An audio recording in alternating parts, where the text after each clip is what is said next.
Менің арнама қош келдіңіздер. Менің арнама тіркеліп лайк басып пікір жазуды ұмытпаңыздар.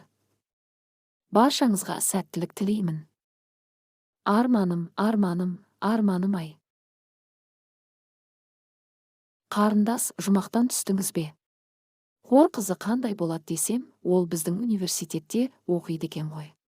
Университет жанындағы ұзынша орындықта емтиханға дайындалып отырған Құралай таныс дауыстан селк ете қалды. Соның даусы ғой мынау. Осыдан бір жыл бұрын ойда жоқта кез болып, өзіне махаббат деген сезімнің бар екенін білдірген. Сөйтіп, зым қайым жоқ болып кеткен жігіттің қоңыр үні. Құралай сенер сенбесін білмей, қанат, қанат деп күбірлеп дауыс шыққан жаққа жалт қарады.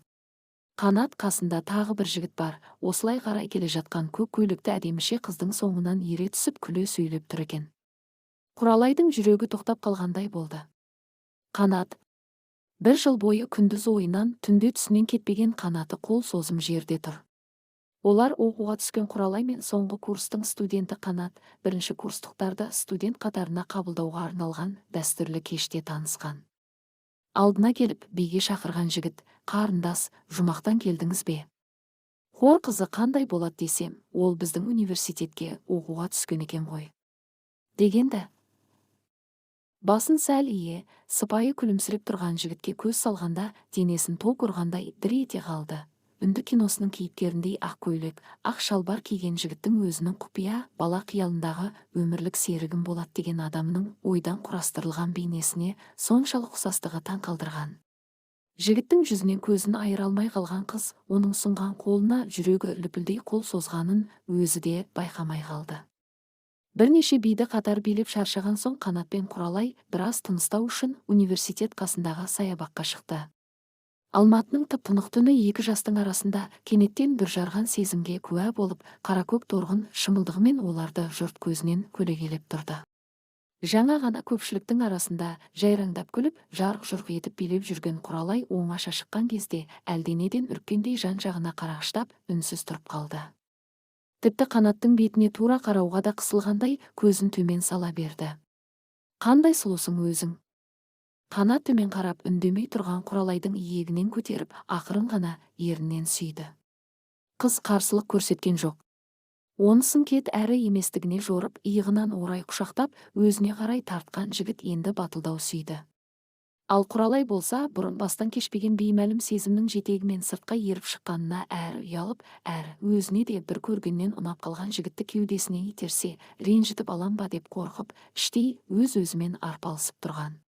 Қанат бұдан бейхабар, құшағындағы жасарудың неден екендігі белгісіз, дір-дір етіп тұрғаны ерекше әсер етті. Ол Құралайдың бұрын мұндайды бастан кешпегенін бүкіл болмысымен сезінді. Содан соң ду етіп бойын билеген қуаныш пен құмарлық араласқан сезімге ие бола алмай, қызды қапсыра құшақтап, тағы да еріне жабысты. Құралай дем ала алмай, жанталаса бұлқынып, жігіттің құшағынан әзер босанды. Сүйісу де білмейді екен ғой. Жігіттің жүрегін шаттық кернеді. Жас қызды үркітіп алмайын деп ішке кірейік деді. Құралай үнсіз басын изеді. Би әбден қызған екен. Бағанағыдай емес, жастар да иіліріп алған сияқты, әр тұстан қиқулаған, шыңғырған дауыстар естіледі. Сондай бір қиқулаған топ есіктен кіре берген бұларға қарай лап қойып, екі қыз Қанатқа екі жағынан асыла кетті. Міне, қолға түстің бе? Қанатик, сен қайда кетіп қалдың? Сен бізді кімге айырбастап кеттің? Бір-біріне сөз бермей, қадала тергеуге алғандарына қарағанда Қанатпен бұрыннан таныс болулары керек. Жаңа ғана бұған сап салмақты сөйлеп, елжірей үн қатқан Қанат аяқасты құбылып, олармен бірге даурығып, сендерді ешкімге де айырбастамаймын деп, екі қызды кезек сүйген қалпы, ерінге түскен жаңқадай қалбалақтап, улы-шулы топ ортасында кете барды. Ұзай бере есіне бірдеңе түскендей артына қайырылып, состиып тұрып қалған Құралайға қол бұлғады, не демек болғаны белгісіз. Құралайға кештің тамашасы таусылып қалғандай көрінді.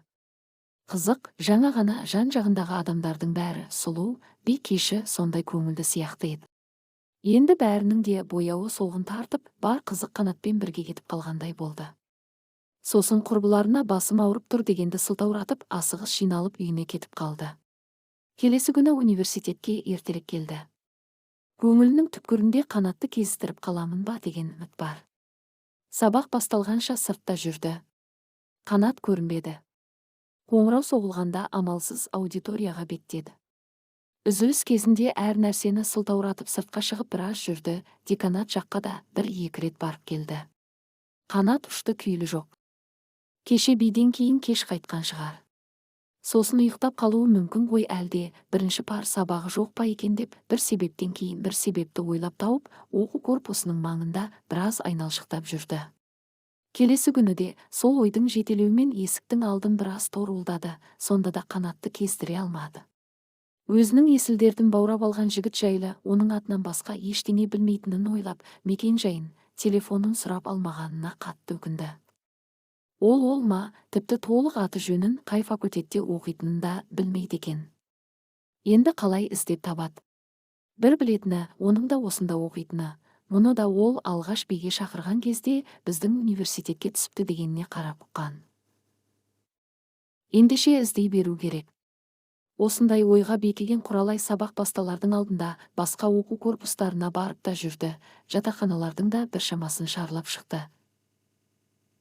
Бірақ бәрі де нәтижесіз, бос жүріс болды. Осылайша сарсылып іздеумен күндер, айлар өтіп жатты. Алматының сарыала жапырақты күзі ақұлпа қарлы қысқа ұласты, ол Қанатты ұмыта алмады. Ұмыту қайда, уақыт өткен сайын ынтығып сағынуы өрши түсті. Бұлай да болады екен-ау. Бар болғаны бірер сағат бірге болды, биледі, қоңыр күздің айлы түнінде алғаш рет жігітпен сүйісті. Есіне алса, қазірде денесі шымырлап кетеді. Сол кештегі сезімді енді ешқашан бастан кешпейтіндей. Тек Қанат қана сондай күй сыйлары анық, тек сонымен ғана бақытты болатынына сенеді. Бірақ оны қайдан таппақ? Мекен тұрағы белгісіз. Қалай іздемек? Жыл бойы университетті шыр айналып, табанынан тозды, бірақ бәрі бос әуре. Енді таба алмайтын шығармын деп кездесуден күдерін үзуге шақ қалған кезде, о, құдірет, бүгін алдынан шығуын қарасайшы. Қанат. Құралайдың дауысы өзі ойлағаннан да оқыс шықты. Оқып отырған кітабын тастай салып, таңырқай қарап тұрған жігітке қарай құстай ұшқан қыз, ол есін жиям дегенше мойнына асыла кетті. Қанат. Сен қайда жоғалып кеттің? Қашан? Би кешінен кейін. Мен сені қаншама іздедім. Телефоныңды, тұратын жеріңді сұрап алмаппын ғой, қайдан іздерімді білмедім. Енді ешқашан жоғалтпаймын. Құралай бар сөзін қазір айтып қалмаса, Қанат тағы да жоғалып кететіндей апыл-ғұпыл сөйлеп жатты. Басын сәл қисайта күлімсіреп қарап тұрған Қанат Құралайды енді есіне түсірген сияқты. Көзінде әлдебір от ұшқындап, жас қызды қаусыра құшақтап ұзақ сүйді. Тағы да дем ала алмай тұншығып қалғанымен қыз бұл жолы бұлқынбады. Жігіттің кеудесіне басын қойып, сені қаншама іздедім деп күбірледі. Кешке кездесейік деді Қанат қыздың көзіне көзін қадай сөйлеп. Құралай үнсіз басын изеді. Кешкі 7-де осы жерде күтемін. Қыз тағы да үнсіз басын изеді. Сосын жолдасымен күле сөйлесіп кетіп бара жатқан жігіттің соңынан ұмсына беріп, сенің телефоның бар ма деп батылсыздау үн қатып еді. Қанат, кешкі айтам. Кел деп қолын бұлғады. Құралай енді кешті батыра алсашы. Тіпті үйдегі сағаттар тоқтап қалған шығар деп көршілерінен барып уақытты сұрап келді. Әр көйлегін бір киіп шала бүлінді. Жылға жуық жоғалтып алып, әзер тапқанда енді тағы да көз жазып қаламын ба деп дегбірсізденген ол, уақыт өткен сайын неше түрлі күдікті ойға бой алдырып, өз-өзінен шошынды. Бәрінен де ауыры, ол неге мені іздемеді деген ойы. Онымен қоса қабаттасып басқа бір қызы болуы мүмкін-ау деген күдік қылаң бергенде жүрек тұсы шаншып кетті. Бірақ мұның бәрі бір ғана сәттік толқулар болатын. Қанатты кездестіру қуанышынан көңілі тасып төгілген. Барлық ақыл ойын тек онымен бір болу тілегі билеген Құралай қазір ешқандай ақылды құлаққа ілер, ешқандай кедергіге тоқтар күйде емес еді. Жоқ, бүгін қалайда дұрыстап сөйлесуіміз керек. Менің өзім қаншалықты жақсы көріп қалғанымды білмеген ғой. Әйтпесе ол да мені іздер еді. Мейлі, өткенді қазбалаудан не шығады, әйтеуір арманым орындалып, кезіктік қой, енді айырылмауым керек. Осы кеш өмірімдегі шешуші кеш болмақ деп ой түйді, ол үйінен асығыс шығып бара жатып. Қанат бұл ойлағандай жоғалып кеткен жоқ болатын. Университетті сол жылы бітірген ол, шетелге барып магистратурада оқитындардың тізіміне іліккен. Әрине, үздік оқығанның арқасында емес, оның бәрін ұйымдастырып жүрген Гүлназ екені белгілі ғой. Гүлназ, Гүлназик. Гуля қанаттың суға кетіп бара жатқанда қармайтын талы. Мұны өлердей жақсы көреді, сондықтан әкесі шетелге жіберем дегенде Қанат екеумізді бірге жібермесең бармаймын деп табандап отырып алған. Айтқанын істетіп үйренген ерке қыз әке-шешесін бұл жолы да көндірген. Құралайға кездесетін күні Гүлназ екеуі достарына жол аяқ жасап, содан кейін 4 жыл оқыған ордаларына келіп, аудиторияларды аралап, студенттік өмірмен қоштасып шықпақ беттері еді. Студенттер залында бірінші курстықтарды студенттер қатарына қабылдау кеші өтіп жатыр екен. Әуестік билеп Қанат өз тобынан жырылып қалып қойып, есіктен қараған. Қарағанда ай мен күндей аруға көзі түскен. Бұл Құралай болатын. Енді міне арада жыл өткенде қайта кездесті. Қандай сұлу, қандай нәзік еді өзі. Қалайша есінде қалмаған. Аққұба жүзі бал бұлжанып іздегенін, күткенін айтып тауысалар емес. Қазіргі қыздарға мүлде ұқсамайды, ішіндегісін ақтарып, бар сырын жайып салғаны, оның сондай адал жан екендігін білдірді. Қатар адымдап келе жатып, кездескеніміз қандай жақсы болды деп қояды қайта-қайта. Құралайдың шаттыққа толы дауысын тыңдап, өзінің ішкі ойымен әлек болып келе жатқан Қанаттың бойын кенет әлдебір сезім билеп, көңілі әлем тапырық болды. Осындай әдемі, нәзік, таң шығындай мөлдір қыздың өзіне емес басқа біреуге бұйыратыны, ал өзінің қызмет сатысымен өсу үшін дөй бастықтың шолжың қызына үйленіп, өмір бойы соның айтқанына жүріп, айдағанына көнуі керектігі үшін алай-дүлей етті. Әттең деп өкінді. Құралайды жолдасының үйіне ертіп әкелген ол есіктен кіре салысымен бойжеткенге бас салды. Қыз шошып кетті. Аршынып төр алдына бірақ шықты да, не болды деді, шошына сыбырлап. Не болушы еді? Мені сағындым, күттім деген жоқсың ба? Сол рас па, жоқ па, тексерейін дегенім ғой. Нені тексересің? Мен өтірік айтқаным жоқ. Құралай қырындап балконға қарай жылжыды. Жә, қорықпа. Сені өтірік айтты деп тұрғаным жоқ. Қызды шошытып алмайын деп Қанат енді алдаусыратуға көшті. Менің де сағынғаным ғой сені, шыдамай кеткенім. Кел, қасыма отыршы. Құралайды қолынан жетектеп әкеліп қасына отырғызды. Сосын бауырына тартып маңдайынан өтті. Иығына төгілген шашына бетін көміп, мойнынан, тамағынан сүйді. Мұның жаңағы оқыс қимылынан тіксініп қалған қыз алғашында ырыққа көне қоймаса да, бірте-бірте буын-буыны босап майдай еріп бара жатты. Мұндайды бұрын бастан кешпеген. Жігіттің үздігі айтқан сөздері жүрегін алып ұштырып, әрбір қимылы бойын шым-шым еткізіп, бұрын соңды сезініп көрмеген рахат күйге бірте-бірте көміліп бара жатты. Енді ешқашан айырылыспаймыз ба деді, бұл бір ретте күбірлей сөйлеп. Алқына демалған жігіт басын шайқап қойды. Әккі саусақтар денесінің бөгде адам қолы тимеген жерлерін аралап, ақ төсін умаждағаны сезімге мас қызды шошытпады. Керісінше, жігіт құшағында оттай балқыған тәні бұған дейін өзіне беймәлім бір жақындықты тіледі. Тап осы сәтте ол үшін өмірдің ең басты мәні де, ең ұлы ләззаты да сүйген адаммен бір болу болатын, сондықтан оның қолын қақпады. Сен мені шын сүйесің бе? Деп сұрады Қанат көзін қадай. Бұрын айтпаған сөзін бірден айта салуда қиын екен. Сүйемін деген сөз алқымына тығылып тұрса да қыз дауыстап айта алмады. Бар болғаны көзін жұмып, басын изеді. Оны дәлелдей аласың ба? Оны қалай дәлелдеу керек? Іздегенім, күткенім, шақырғанда келгенім дәлел емес пе? Бұлай деп іштей ойлады. Дауыстап сұраса, мазақтап күлер, одан да жаманы ашуланып қалар деп жүрексінді. Осы уақытқа дейін шын сүйетініңді дәлелдеу керек деп ойламапты. Бірақ бұл да әзірше өзіне беймәлім ересектер өмірінің бір шарты шығар деп топшылады. Сондықтан тағы да басын изеді. Жігіттің күткені де осы еді. Аймалап сүйгенін үдете түскен ол, қыздың әппақ төсіне бетін көміп, беймәлім сезіммен тітіркеніп, шүртиіп шығып тұрған қоңырқай ұшын тілімен қытықтап қойды. Сол-солақ екен, Құралай бойынан лап етіп жүгіріп өткен жалынның екпінімен аспанға ұшып кеткендей болды. Ғажайып бір толқын лықсып келіп қайтып, әлде бір тілек бүкіл бойын үйтіп бара жатты. Тап осы сәтте ол жігіт не істесе де қарсыласа алардай жағдайы жоқ еді, қарсыласқысы келгенде жоқ.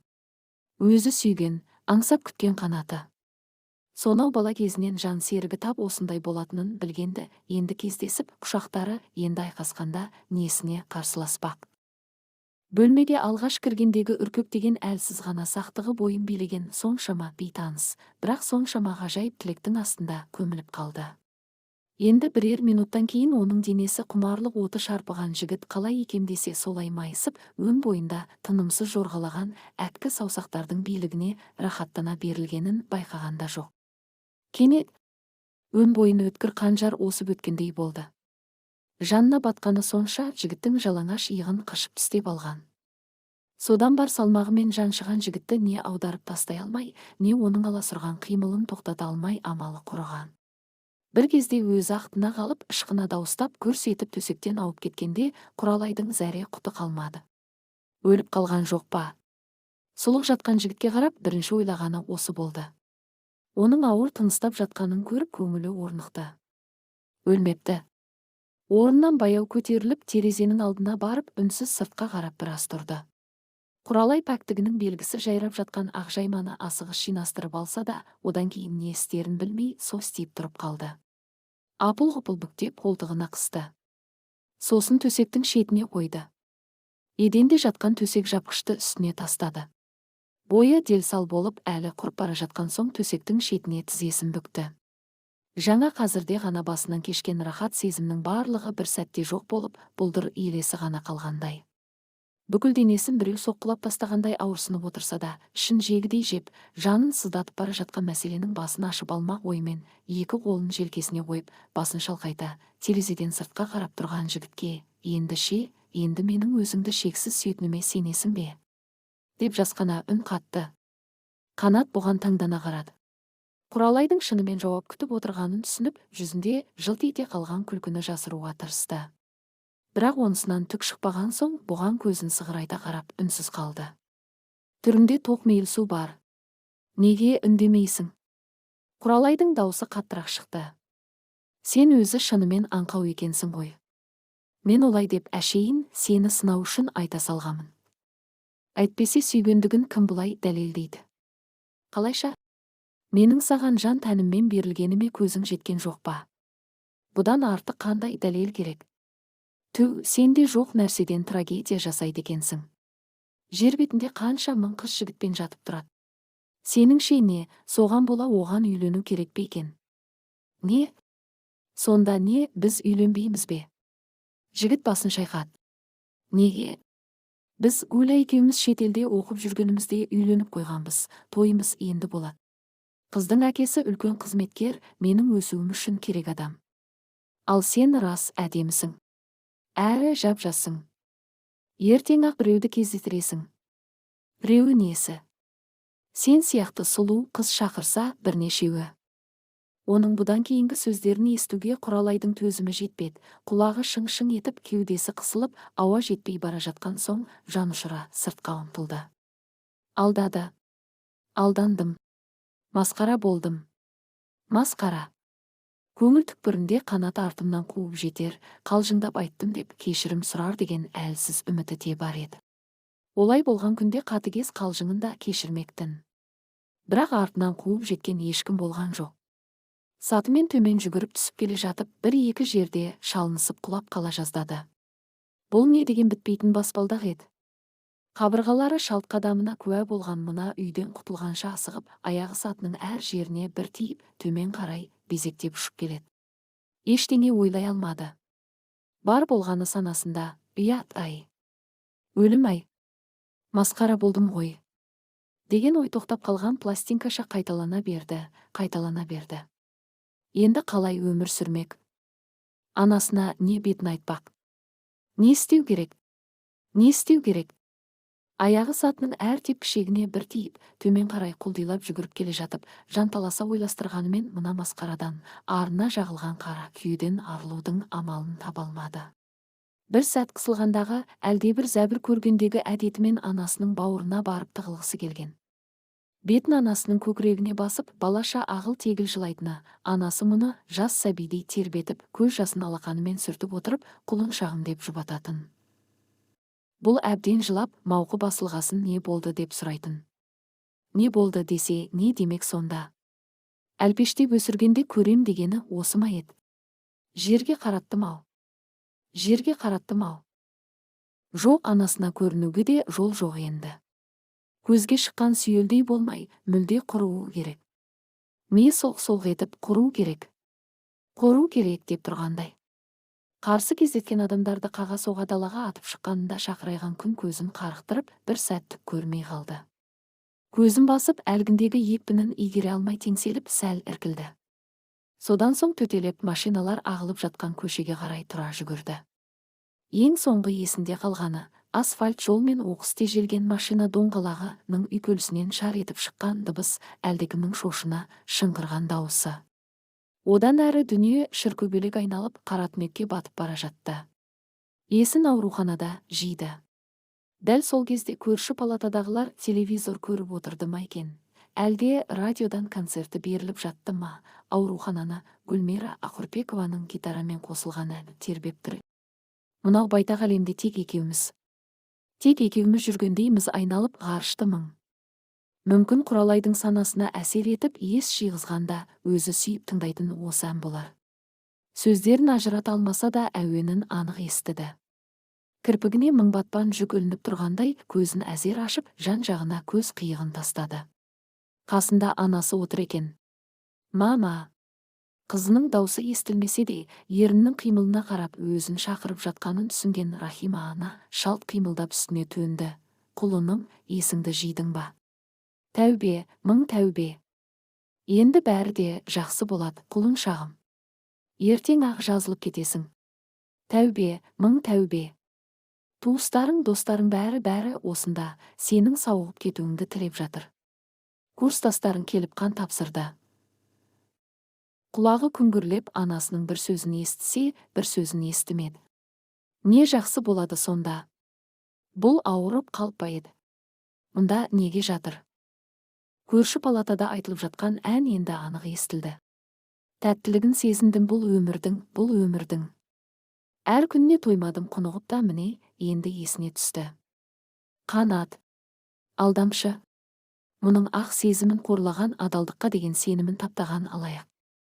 Алдап қолға түсірген айлакер. Енді қалай өмір сүрмек? Алақанына салып өсірген анасының бетіне қалай қарамақ? Тәрбиесін тәрк етті ғой. Кеудесін өксік қысты.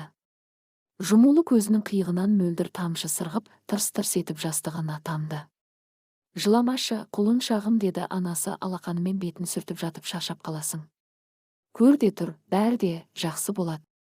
Дәрігерлер операция сәтті өтті деді. Кінәлі адам жазасын тартады. Машинаның рөлі қолдарына тисе құдайын ұмытып кетеді ғой кейбіреулер. Кешірім сұрап қанша келді, кешпедім. Сені мынадай күйге түсірген оңбағанды қалай кешпекпін? Сазайын тартсын. Анасының сөздерін де енді анық естіді. Қалайша кешпейді? Оның ешқандай жазығы жоқ қой. Бұл өзі өлгісі келіп жолдың ортасына жүгіріп шыққан жоқ па? Әттең сол жерде неге өліп қалмады екен? Көз алдына тағы да қанаттың мысқылдай күліп тұрған бейнесі елестеп, денесі түршігіп кетті. Тәңірсіндей табынған адамы алдаған соң енді мына өмірде жақсылық қалды дегенге қалай сенер енді бұл? Мама, деді әлсіз үнмен. Әу, құлыным, айта ғой. Ол кісіні шақыртыңызшы. Қай кісіні? Авария жасаған. Оны қайтесің? Жүрегіңді бекер ауыртып? Ол өзі де осында жүр, қан берейін бе, дәрі әкелейін бе деп әбден ығыр қылды. Бетін көргім келмейді оңбағанның. Келсінші, мама. Авария жасаған адам. Тоқтар есіктен жасқана кірді. Қанша жалынса да бір елікпеген, неше күн бойы бір ауыз сөзге келмеген Рахима оны жаратпағанын бұл жолы да жасырмай, ала көзімен ата қарады. Өзін кінәлі сезінгендіктен де Тоқтар көз тайталастырып қарауға дәті шыдамай, жүзін төсекте жатқан Құралайға бұрып әкетті. Қандай әдемі еді өзі, қасы көзі қиылып, мөлдіреп қарап жатыр. Анасына қарағанда мұның ашу жоқ сияқты, әйтеуір көзінде жек көрушілік байқалмайды. Жақындауға бата алмай тұрған бұған ұзақ қарап, саусағының ұшын қимылдатты. Жақындалып жатқанын ұғып, тағы бір екі адым алға жылжыды. Бағаналы бері бұдан көзін алмай қадалып жатқан қыздың жанары бірте-бірте жасаурап бара жатты.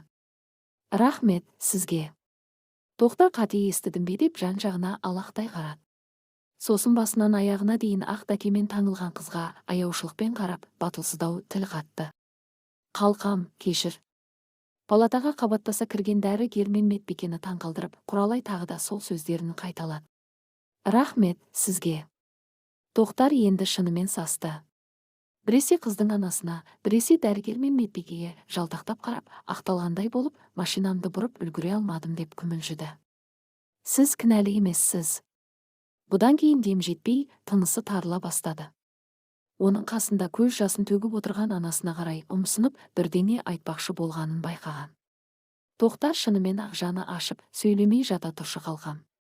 Шаршап қалдың ғой деді даусы дірілдеп. Тап осы кезде Құралайға өлердей сүйген жігіт емес, соның масқарасынан құтқарған мына бейтаныс адам әлдеқайда жақын көрініп кетті. Мама деп анасын қайта шақырды ол. Мама, бұл кісі кінәлі емес. Мен өзім өлгім келіп, машинаның астына түстім. Мама, өтінем. Бұл кісіні соттатпаңыз. Палатадағы дәрігер, медбике бәрі тым-тырыс тына қалды. Бәрі аңтарылып Рахимаға қарады. Тоқтар жылап жіберді. Қалқам, рахмет, тек сауығып кетші. Құралай оның сөздерін естігенде жоқ. Терең бір күрсіне дем алды да үзіліп жүре берді. Аңырай жылап қызының үстіне құлаған Рахиманың даусының арасынан гитарамен қосылып айтқан ән еміс-еміс естіліп жатты. Арманым-ай, ардағым боп неге қалмадың ай.